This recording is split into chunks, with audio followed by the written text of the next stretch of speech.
Hi boys and girls, I'm going to go over your lesson for Wednesday. This is on special forms for good and bad.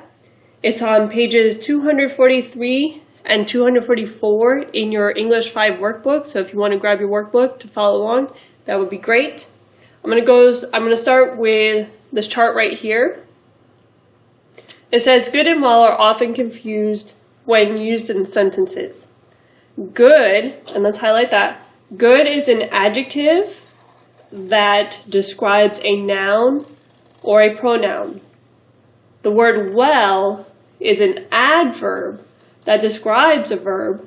However, well also is used as an adjective when talking about somebody's health.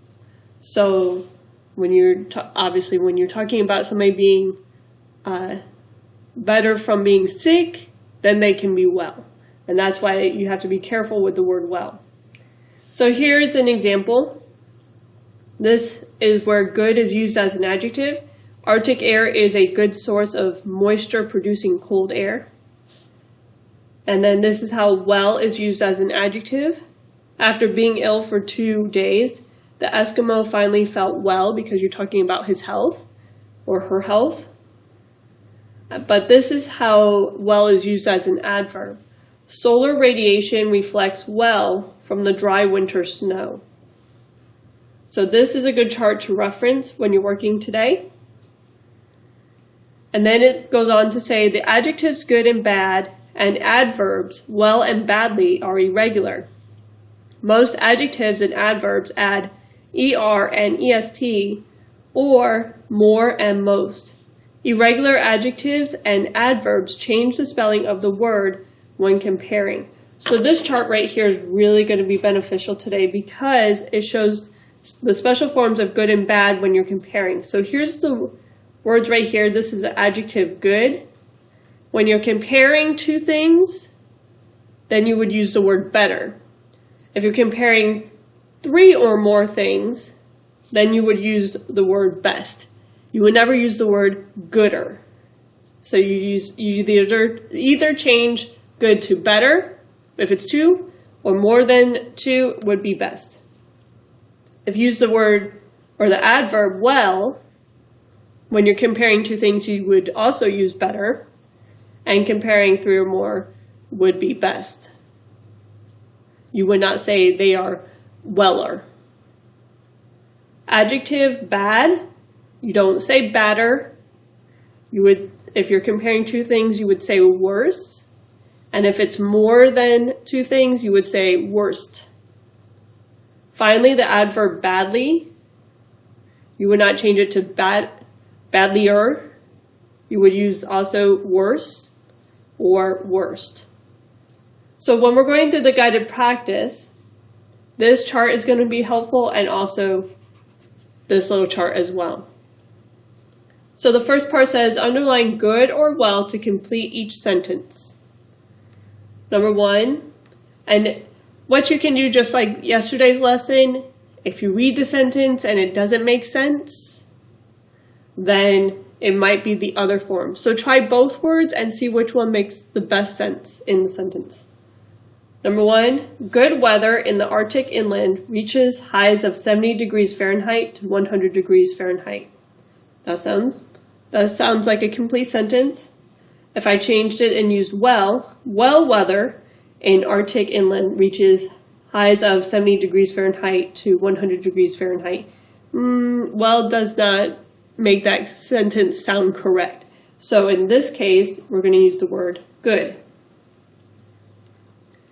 Number 2, the ice fisherman did not feel good after being on the ice for several hours. Or the ice fisherman did not feel well after being on the ice for several hours. Because we're talking about his health, we're going to use the word well. Even though good did sound okay in the sentence as well, but because we're talking about his health, we're going to use the word well. Number 3, because Siberia's temperatures are so cold, people have to bundle up good. Or because Siberia's temperatures are so cold, people have to bundle up well. In this case, we're going to use the word well.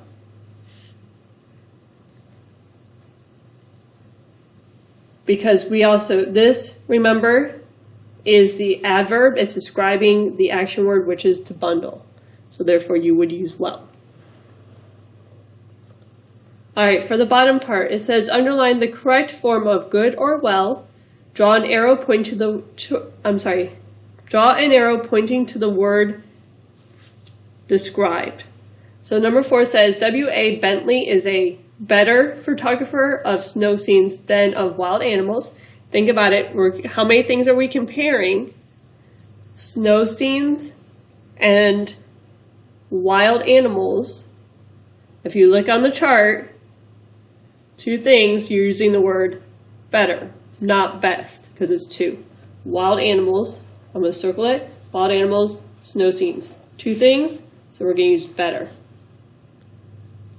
Number 5, inland Arctic temperatures are worse or worst than those along the coast.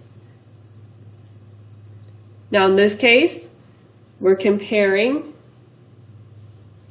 inland temperatures are worse or worse than those along the, so we're comparing those temperatures to the coast. That's 2 things, so we're going to use the word worse. Now you don't have to circle the items, that's just me so that I can go, okay, there's 2 things being compared, so I have to look in this column. Or if I circle 3 things, then I know I have to look in this column. That's just something I'm doing. You don't have to do this, but if it helps you, then you're welcome to do it as well. All right, number 6. Last night was the worst or worst snowstorm in January. Now, that one could be more than 2 because it's comparing all the snowstorms in January. Therefore, we're going to use worst. Oops, I was supposed to underline that. Sorry about that. All right, number 7. The worst or worst danger arising from a heavy mountain snowfall is an avalanche. And in this case, it's talking about different types of avalanches, so the word is worst. It's talking about the different types of danger. All right, and number 8. Wet ground soaks up water better or best than dry snow-covered ground. In this case, the word that we're going to use is better. Now, one thing I forgot to do, and I'm going to go back now, is I have to draw the arrow pointing to the word that it describes. So number 1, W.A. Bentley is a better photographer, so better is comparing the photographer. And number 5, worse, we're comparing the temperatures of 2 different places now. Number 6, we're comparing the snowstorms in January. And number 7, we're comparing the danger. And then number 8, we're comparing how the wet ground soaks up, so we're comparing how it soaks. All right. Like I said, when you're reading through the sentences, try both words. If it makes sense, it's most likely that form. Go back and use this chart and this chart to help you. And I'll go over the independent practice. Move my camera over. Sorry about that. There we go.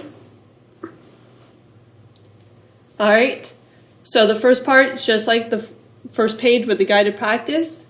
Underline good or well to complete each sentence. The bottom part is the same as we did in the guided practice. You're going to underline in the parentheses the correct form of good or well, and then draw an arrow to the word that it's describing. Now, the bottom part we did not practice. They did not have that in the guided practice. It says proofread the paragraph, correcting any incorrect adjectives or adverbs. I think this should be pretty easy. For example, the sentence starts off with the worstest is problem. I think we already know that is one of the words that is incorrect. So there you go. I'll do that first one for you. There's two others. So all you have to do is take this little squiggly line when you're doing writing corrections, tells you that you need to take that word out. And since we're comparing more than two, we're going to change it to worst. All right, so there's two, I'm going to put right here. There's two more words in this paragraph that need to be corrected. And you don't have to worry about the apply and write. If you have any questions or concerns, feel free to reach out to me. So remember, what you're going to do is first you watch the YouTube video, then you're going to complete the workbook pages, and then you're going to check your answers and see how you did. Let me know if you need any help.